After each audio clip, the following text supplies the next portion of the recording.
just do it the right way. Pull the permits when you're working on a project. If something's wrong with it, you really should just fix it the right way. Don't try to cut so many corners. I mean, getting a property cheap at a foreclosure auction is awesome, but if you're not going to do it the right way, and a lot of these small things that you cut costs on will bite you much later, maybe you'll get away with some of them, but in the end, you'll definitely pay for it. We're two guys take on real estate, and we bought hundreds of property at foreclosure auctions and a lot of other ways. We got tons of rentals. We've been doing this for many years. We try to share the tips with you guys, so if you want to pull out a little notepad and stuff like that, take some notes on this. We're going to talk today a little bit more about making sure you do things the right way. I'm actually at a property that we bought at foreclosure auction. I was standing right where my truck is right now. And we won it at the property. This is a non-judicial state foreclosure auction. That means basically it doesn't go in front of a judge to actually host the auction, but there's a lot of paperwork that the banks have to follow to get this done.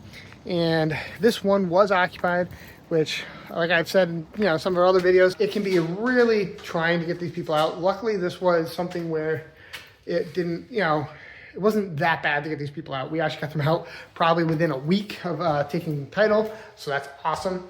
But that's a rare case. And like I talked to on some other videos, buying foreclosure auctions that are occupied, it's probably something you want to avoid, especially if you're new to this. So one of the things I talk about today is, when you're renovating properties and you're buying these cheap at foreclosure auction, well, guess what? You're buying them cheap typically because they're not in great shape. Now, once in a while, you get some stuff like we got this one, just a little story quick, down in South Windsor, Connecticut. We won at foreclosure auction. That is a judicial state, so that's a whole other thing. We talk about that in our other videos. Sorry for the echo a little bit. I don't have my mic today. I just got my truck back. I just got back on vacation, so I don't have all that. Yeah, so we bought that one in South Windsor, and that was turnkey. I mean, there was some other issues. It was occupied with a tenant. It was a weird insurance tenant situation, but for the most part, we had to clean it and do some touch-ups. So that was pretty straightforward, not a big deal. But yeah, so doing the right thing. So you're buying property at a discount. So you're gonna come in, you're gonna renovate it, you're hiring, if you're doing the work yourself and you're a licensed contractor, you probably know the right way to do things. But all too often, you might not have that experience and you're working with subcontractors. And you want to make sure the first thing is that everyone's pulling the proper permits. So you want to learn and maybe just go down and talk to the building department what should be done. We've also had sometimes where there's questionable stuff. We went and had the building inspector come and walk the project with us. Don't be afraid of these people. These people are here to make sure you do it right. And if you're being upfront and honest with stuff and like, hey, I'm not sure, should I really pull a permit for this? So in the past, like, changing out an exterior door, we're supposed to pull a permit for that. I've also had inspectors tell me, well, geez, don't waste my time for just one door. If you're doing everything else, just touch-ups, don't pull the permit for the one door, just get it done, no big deal. But doing it the right way, pull the permits for what needs to be permits for. So you need to know what that is in your state. Learning about the International Building Code is a good idea. You can get a free copy of a lot of the rules and regulations online. I would check that out. But in general, if you're replacing tubs and toilets and tubs, like we're doing right here, we got to pull a plumbing permit.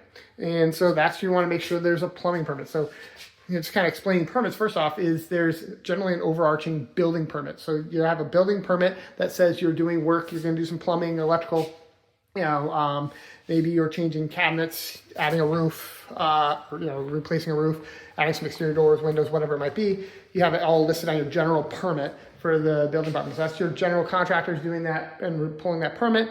And then you have the subcontractors underneath that, like the electrician, the HVAC, the plumbing, stuff like that. So you're going to want to see those on the permits, which usually should be taped to the front window. We like to do that. This way, when the building inspectors eventually come, they see that you did pull the permit, because they're not always, their databases are not always updated, so they don't want it, you don't want to have what's called a stop work order. This is when they come through and they basically say, that's it, you don't have the right permits, or you didn't pull permits, stop work until you get it resolved. Now, while that's scary, most of the time it's just go pull the permits, do the right thing, and they'll leave you alone for the most part. Otherwise, if you're trying to kind of pull a fast one, they're gonna get, you know, they're gonna catch on. And while you might save a few $100s on permit fees, it's just not worth it. I know. And the other thing, of course, that a lot of people are scared of is code upgrades and stuff like that. Now, if you're doing it right anyway, and if you're gonna resell the property especially, and have an appraiser come through, they're generally supposed to check permits too. So that might come up later on. So if you're done with the project, you didn't pull permits, you skated through, and now you get to where the appraisal happens and they show that you didn't pull the permits, well, that could be a big red flag. And then, you know, the buyer talks to the building department, they find out, they come in, they have you open up walls, and they just, now they're gonna go to town on you. So just do it the right way from the beginning. Is what I'm saying. Other little things is like, we clearly have some kind of mold issue, you know, and some people I've seen unfortunately do it, you know, they're just gonna basically say, all right, if I clean it up and get rid of the surface mold, then yeah, no harm, no foul. Well, what is causing that? We need to look at it. So what I'm gonna do is I'll open up to generally 4 feet of the sheetrock, look at, you know, the cause, also not to mention check the insulation behind, check the beams inside, treat it, you know, properly with whatever works in your area. If you need to have a license for that, you should definitely have someone like that. Massachusetts, we don't have a license for mold removal or remediation, so we will handle it with the general contractor, so they'll handle it, but we don't need a separate license. But that's going to need to be done and addressed. We obviously we got light fixtures we're changing out. Now, some states you can just do it your own. If you're the homeowner and you're doing it like that, that's great. We have to pull an electrical permit and have our licensed electrician handle that. And we go downstairs, we're going to be probably updating. Well, so today we're actually, so here we demoed all the walls down here. That didn't need to be done anything here. Really, as far as permits, except for just the demo aspect of it. So there's also generally also a demo permit, especially if you're demoing a shed or something on the outside, or an additional building or addition that you have to remove. So, but down here mostly, you can see we've got the electrical panel open, and so we are doing electrical. We're going to be updating the plumbing, and the HVAC we don't have to do here because of the fact that it is electric heat. The reason why we're staying with that is because in this case, it makes a lot of sense because it's super cheap in Chicopee, because they have their own hydroelectric, and so therefore electricity is far cheaper than a lot of the other stuff. We do have to, on the permit, we're rebuilding the deck out here. So that's got to get done into code and to new code, which changes. So keep up to date on that. You can download the revisions. Typically in your area, we follow the International Building Code for the most part. Most people do, or most states, and you'll have to do that. We're also, since we're changing all the outlets and fixtures, the electrician's going to update the panel to arc fault breakers.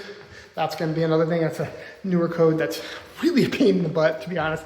I hate those arc fault breakers, but it is what's code. We will do what we are required to do. And I mean, that's the big, kind of takeaway from here is I want to really hit home that it's really important.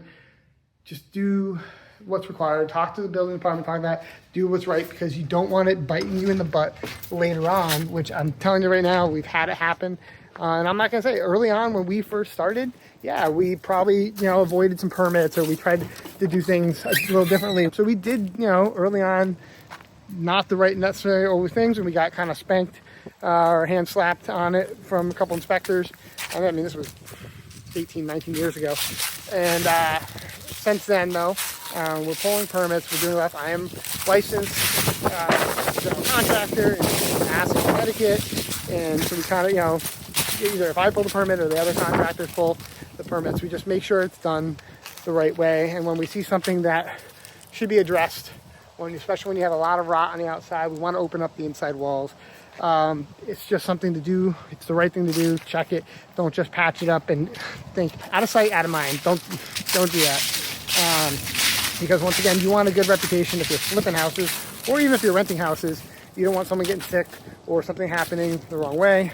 So the other big thing is to know about is also when they're built before 1978, make sure you're following the EPA RP laws. There might be other lead laws you got to follow in your state. That's another big thing that I think a lot of people don't always follow or know about. So that's something to really be mindful so that you can do the right thing. I hope this was helpful. I hope you guys are buying some great flips at some foreclosure auctions, and that you've got a lot of success with that. And I wish you the best, and we'll see you guys on the next video.